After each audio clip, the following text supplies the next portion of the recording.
नमस्कार दोस्तों, स्वागत है आपका इस वीडियो में। आज की इस वीडियो में हम इस प्रकार का प्रश्न हल करना सीखेंगे। एक टंकी का 6/7 भाग तेल से भरा हुआ है। 60 लीटर तेल निकाल लेने के बाद टंकी का 4/5 भाग भरा रहता है, तो टंकी की कुल क्षमता क्या होगी? कहने का मतलब इस टंकी में कितने लीटर तेल भरा जा सकता है, इस टंकी की कुल क्षमता क्या होगी, यह हमें पता करना है। ठीक है, तो सवाल को थोड़ा ध्यान से समझिएगा। बहुत ही सरल प्रश्न होता है, लेकिन इसे बहुत सारे स्टूडेंट गलत कर देते हैं। ठीक है, एक टंकी का 6/7 भाग तेल से भरा हुआ है। ठीक है, कितना भाग भरा है? 6/7 भाग।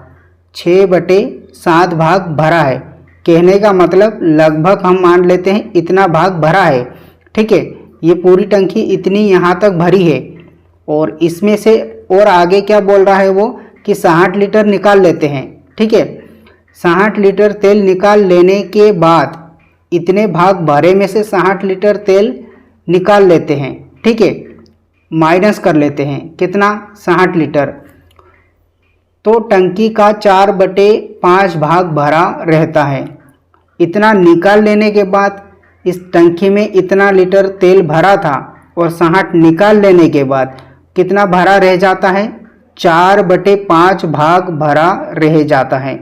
ठीक है, लगभग इतना भरा रह जाता है। पूरा वीडियो ध्यान से देखना, मैं आपको यहाँ पर प्रैक्टिकल करके बता रहा हूँ। जिंदगी में कभी भी आप भूलोगे नहीं। ठीक है, इस तरह से समझोगे तो जिंदगी में कभी भी भूलोगे नहीं। ठीक है, मतलब 60 लीटर निकाल लिया तो कितना भरा रह जाता है? 4/5 भाग भरा रह जाता है। ठीक है, और हमें क्या पता करना है? टंकी की कुल क्षमता पता करना है कि इस टंकी में कितने लीटर तेल भरा जा सकता है। क्या 350 लीटर भरा जा सकता है? क्या 700 लीटर भरा जा सकता है? 360 लीटर भरा जा सकता है? या फिर 1050 लीटर भरा जा सकता है? कितना भरा जा सकता है? कैसे पता करेंगे? देखिए, 6/7 भाग भरा था टंकी का, और 60 लीटर निकाल लेने के बाद कितना बचा? 4/5 भाग बचा है। ठीक है, तो हमें यहाँ पर टंकी की कुल क्षमता पता नहीं है। ठीक है, टंकी की कुल क्षमता हमें पता नहीं है, तो हम मान लेते हैं, माना टंकी की कुल क्षमता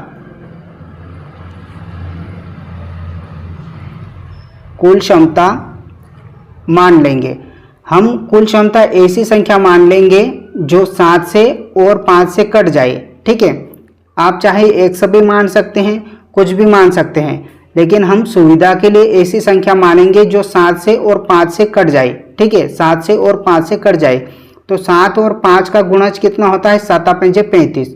टंकी की कुल क्षमता हमने मान ली 35, कि अभी हमने मान लिया कि उस टंकी में 35 लीटर तेल भरा जाता है, अभी हमने मान लिया। ठीक है, अब सवाल के अनुसार चलेंगे तो 6/7 भाग भरा था। ठीक है, 6/7 भाग भरा था, मतलब 35 का 6/7 भाग कितना होगा? 35 का 6/7 भाग, 7 एकम 7, 7×5 = 35, 5×6 = 30। भरा हुआ भाग कितना था?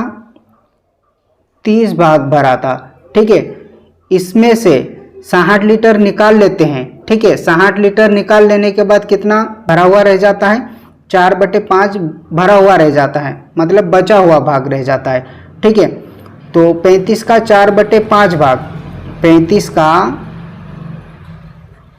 4/5 भाग, 5×1 = 5, 5×7 = 35, यानी कि 7×4 = 28।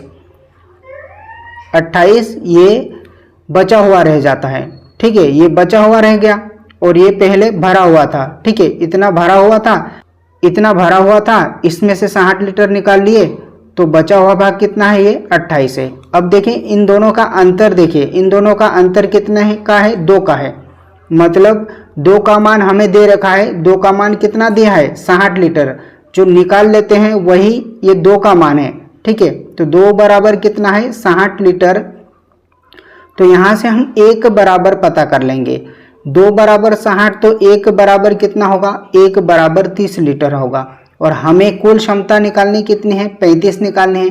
कुल क्षमता हमने 35 मानी है तो 35 का मान निकाल लेते हैं। 35 तो 30 में हम 35 से गुणा कर देंगे। अब 30 में 35 से गुणा करेंगे तो 1050 लीटर इस टंकी की कुल क्षमता हो जाएगी। यानी कि हमारा जो आंसर कितना आ जाएगा, 1050 लीटर। कहने का मतलब इस टंकी की कुल क्षमता कितनी है, इस टंकी की कुल क्षमता है 1050 लीटर की। तो इस तरह से दोस्तों हम इस प्रकार के प्रश्नों को हल करते हैं। तो मैं उम्मीद करूंगा कि आपको यह प्रश्न समझ में आ गया होगा।